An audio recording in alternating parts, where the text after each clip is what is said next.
Hi, I'm Neen. I just wanted to share a new project that I've been working on, and in the process of that, I've dug out of the archives um, some old work that I'd long forgotten about, and it's been stuffed in the back of a cupboard because, at least 20 years ago, I first had a go at writing my first children's picture book. And I entered it. I sent it to several publishers, and got a few rejections, and gave up for the next 20 years or so. But I'm back at it. So I've pulled it out of the archives, and I thought, well, I may as well share it. So it's well, you can decide how it is. It's called Sir Terence's Web. Here it is. Sir Terence's Web by Janine Arthur, or Neen as my future books will say, as that is my preferred name.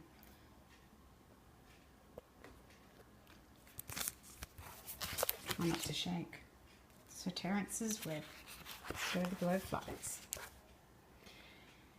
In a dark, dark forest where no humans dared to go, there was a huge kingdom of spiders. You know those really big, gruesome, hairy grey ones?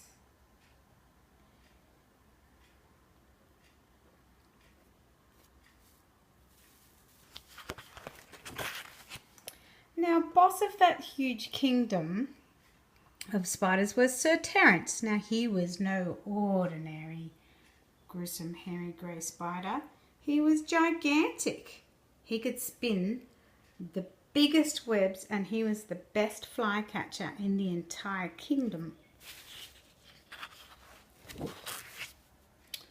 All day long, for each and every long day, Sir Terence would sit in his enormous web and trap the tastiest passers-by, flies, and any other daring insect passers-by.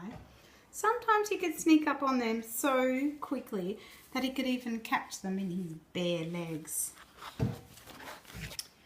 Now, you probably think this is really disgusting, but it was a real treat for Sir Terence when he caught a big juicy blowfly.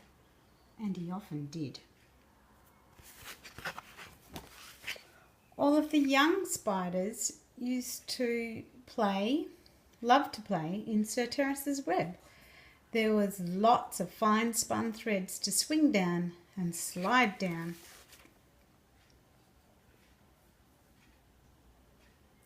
But they had to be really careful, because if Sir Terence saw them, he would get really angry and chase them away. Now that was not a pretty sight. But do you know the worst thing about Sir Terence? He was the meanest boss that there ever was. He never ever shared a single little fly with any other spider.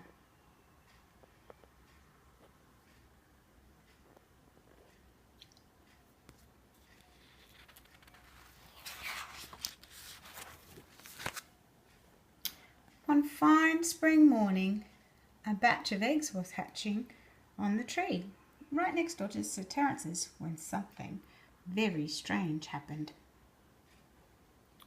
One of the spiders was hatched with a sparkling golden stripe right down her back.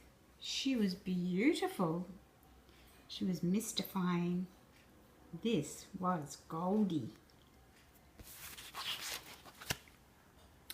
Something else remarkable happened at school the next day while all the baby spiders were learning to spin a web.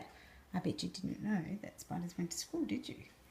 Goldie left a fine sparkling golden web, and this without even any practice. Again, the kingdom gathered to see this magnificent web.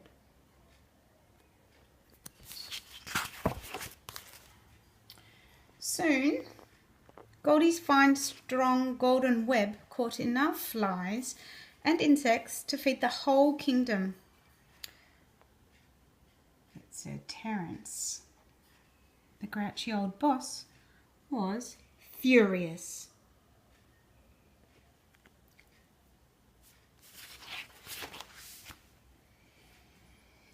In the dark of night, while all good spiders were sleeping, Sir Terence sneaked over to the next tree and captured Goldie. He was so strong and huge that Goldie could not get away. For the rest of the night, Sir Terence made Goldie weave and spin and weave until she'd made the most massive golden web all over his tree. Goldie was so exhausted she fell fast asleep.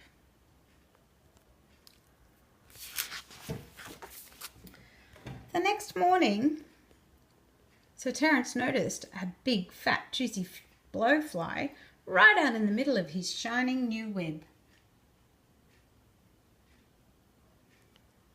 But as he tried to climb out to get the juicy big fly for breakfast, the web was so perfectly spun that Sir Terence's huge hairy legs became tangled in it.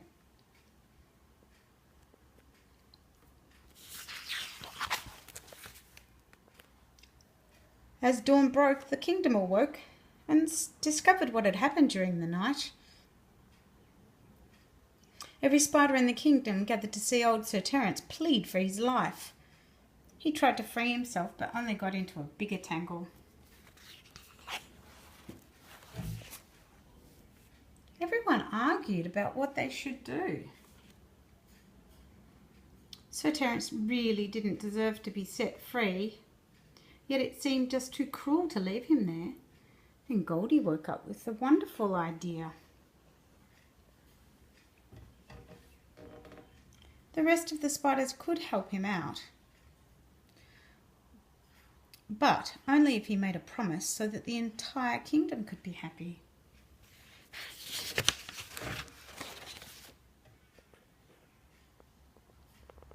So of course he agreed.